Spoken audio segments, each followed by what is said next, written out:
Hi అండి. Weight loss అవ్వాలనుకున్న లంచ్కి అయితే ఇలా తీసుకోండి. నేనైతే ఈరోజు లంచ్కి ఇదే తీసుకుంటున్నాను. పెసరపప్పు 3 గంటల ముందు నానబెట్టుకుంటే సరిపోతుంది. పచ్చిమిర్చి, అల్లము, కరివేపాకు వేసి రుబ్బుకోవాలికి వస్తుంది. జీలకర్ర కూడా వేసుకోవాలి. కొద్దిగా చిటికెడు సాల్ట్ వేసుకోవాలి. సాల్ట్ ఎంత తక్కువ తింటే అంత జల్దీగా మనం వెయిట్ లాస్ అనేది అవ్వచ్చండి. చాలా బాగుంటుంది. ఏదైనా వెయిట్ లాస్ కోసం చేసే ఫుడ్ కూడా టేస్ట్ అనిపిస్తుందండి. ఉప్పు కారం చాలా తక్కువ ఉంటుంది కదా, టేస్ట్ అనిపిస్తుంది. అదే రైస్లో కలుపుకున్నాక మనం ఉప్పు కారం ఆయిల్ ఫుల్ పోస్తాం కదా, దానివల్ల వెయిట్ పెరిగిపోతుంటాం. కాస్త మందంగానే వేసుకున్నాను. లాస్ట్లో కాస్త ఉల్లిపాయ ముక్కలు వేసుకున్నాను. కొద్దిగా ఉల్లిపాయ ముక్కలు ఫస్ట్ కలిపేటప్పుడు కూడా వేసుకున్నాను.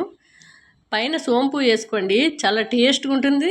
టేస్ట్ ఒక్కటే కాదు, సోంపు రోజులో 1-2 సార్లు తింటూ ఉండండి. వెయిట్ లాస్కి మంచిగా ఉపయోగపడుతుంది సోంపు. కరెంట్ పోయిందండి, చట్నీ చేసుకుందామంటే ఇక బయటికి వెళ్ళేది ఉందని ఇక ఎట్లానే తినేసాను. ఒట్టిది కూడా చాలా టేస్ట్గా ఉంది. ఒకసారి ట్రై చేయండి. ఓకేనా, బాయ్.